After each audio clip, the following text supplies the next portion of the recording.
మాజీ ఎమ్మెల్సీ జాగృతి చీఫ్ కల్వకుంట్ల కవిత కొత్త party TRS ను అధికారికంగా గుర్తించింది కేంద్ర ఎన్నికల సంఘం. తెలంగాణ రక్షణ సేన పేరుతో కేంద్ర ఎన్నికల సంఘానికి అప్లికేషన్ పెట్టుకున్నారు కవిత. దీనికి అధికారికంగా ఆమోదం తెలిపింది ఎన్నికల సంఘం. అయితే ఈ నెల 25న తెలంగాణ రాష్ట్ర సేనగా పార్టీ పేరును ప్రకటించారు కవిత. అయితే రాష్ట్ర సేన కాకుండా తెలంగాణ రక్షణ సేన పేరుతో రిజిస్ట్రేషన్ కు అనుమతి ఇచ్చింది సిఇసి. కవిత ప్రకటించిన పేరేమో తెలంగాణ రాష్ట్ర సేనగా ప్రకటించారు. కానీ ఇప్పుడు ఎన్నికల సంఘము అనుమతి చూస్తే తెలంగాణ రక్షణ సేనగా ఇచ్చారు. అంటే కొంత టెక్నికల్గా కొన్ని సమస్యలు ఎదురైనట్టున్నాయి. మరి కాసేపట్లో మనకు పూర్తి వివరాలు వస్తాయి.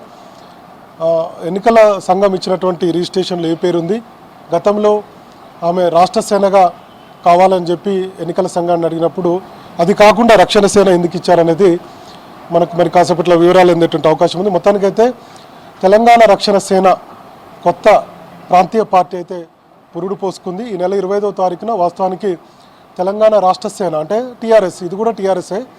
సో అర్థం వచ్చేలా మొత్తానికైతే ఒక ప్రాంతీయ పార్టీ వచ్చిందని చెప్పుకోవాలి.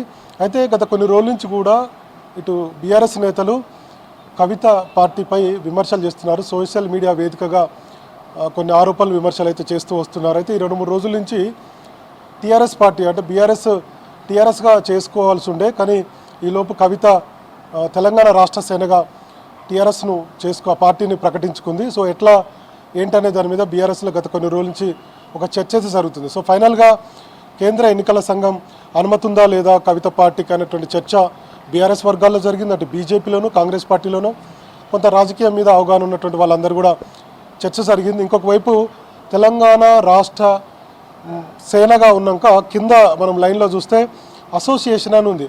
సో దీని మీద కూడా కొంత నెగిటివ్గా పోస్టులు పెట్టారు. ఇవన్నీ చూసుకొని కవిత కొంత మార్పులు చేసుకున్నట్టుగా మనకైతే అర్థమవుతుంది. మరి కాసేపట్లో ఇందాక నేను చెప్పినట్టుగా దీని వివరాలు వస్తే మనకి ఇంకా పూర్తి అప్డేట్ వచ్చేటువంటి అవకాశం ఉంది. అయితే తెలంగాణ రాష్ట్ర సేన అంటూ కింద అసోసియేషన్ అని ఉన్నది. సో ఈ అసోసియేషన్ ఎందుకు పెట్టారు ఏందనేది సోషల్ మీడియాలో ఆమె 25వ తారీఖున బేర్చల్లో మునీరాబాద్లో పార్టీ ప్రకటించిన తర్వాత ఒక ఫేస్బుక్ పోస్ట్లో అధికారికంగా వాళ్ళ సంబంధించినటువంటి ఫేస్బుక్లో